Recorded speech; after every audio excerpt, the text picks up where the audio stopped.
So forces and vectors, moving on quickly. So we talked about resultant force, and we'll come back to that later on, but we're just going to take a quick detour to forces and how we can represent them as vectors. Hopefully you remember that forces are indeed vectors. They have both size and direction, which is the definition of a vector. We have to say how big they are and also where they point. We've talked about, pointing up or pointing down, pointing left, pointing right.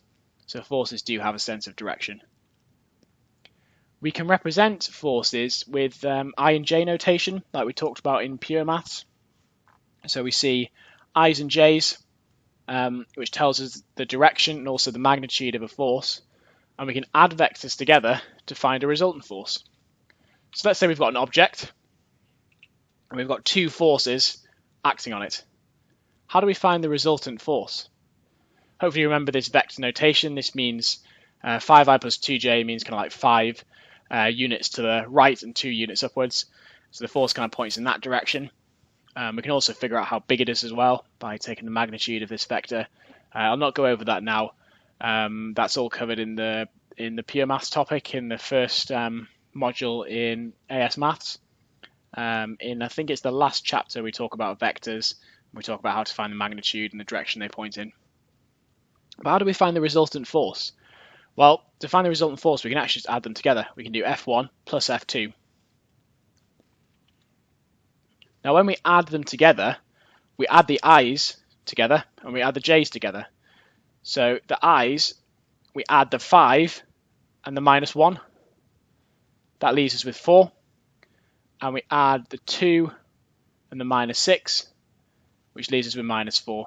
Okay, and that is our resultant force, 4i minus 4j. And again, we can find the magnitude or the direction of that if we want to.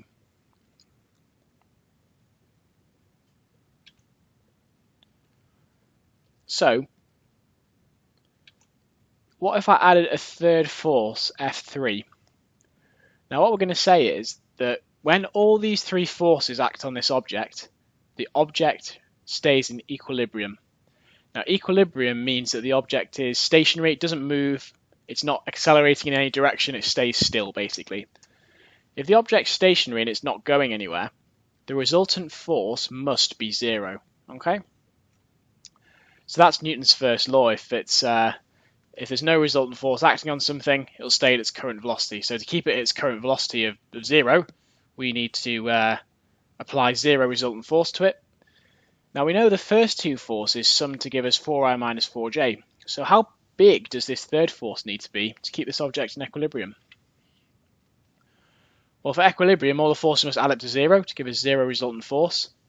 And, well, to make this 0, when we add F3 on, F3 has got to cancel them both out. So it's got to give us minus 4i to cancel out this 4i and plus 4j to cancel out this 4j. So that's what our F3 is going to be to keep the object in equilibrium.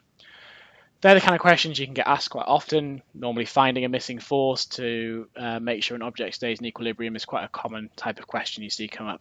There's a couple of practice questions on the Solve4x website on this, but this is the only example I've got in the lesson, unfortunately.